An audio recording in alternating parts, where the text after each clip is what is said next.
আসসালামু আলাইকুম প্রিয় ফুটবল ফ্যান্স। দর্শক, আপনারা অস্কার সান্তোসকে চেনেন? তো যারা চেনেন না, আসলে তারা নতুন ফুটবল ফ্যান। কেননা ব্রাজিলের খেলা যারা অনেক আগ থেকে দেখে তারা কিন্তু এই মিডফিল্ডারকে কোনো দিনই ভুলতে পারবেন না, কেন তিনি তার সময়ে ব্রাজিলকে যেভাবে তুলে ধরেছিলেন সত্যি অসাধারণ।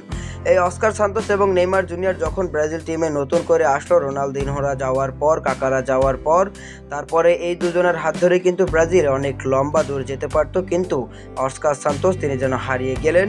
আর নেইমার জুনিয়রকে তো ইনজুরি শেষ করে ফেললো।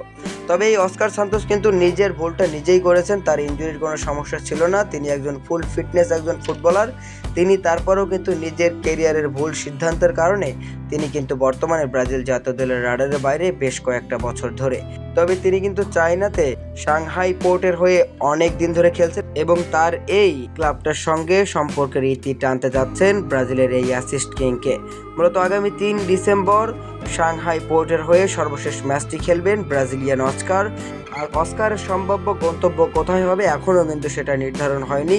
অনেকে ধারণা করছে ব্রাজিলিয়ান লিগ অথবা ইউরোপে। মূলত 33 বছর বয়সে তিনি ইউরোপে কোনো দল পাবেন এটা একেবারেই অসম্ভব বলতে পারেন, তাও যিনি কিনা চায়নাতে খেলে এসেছেন।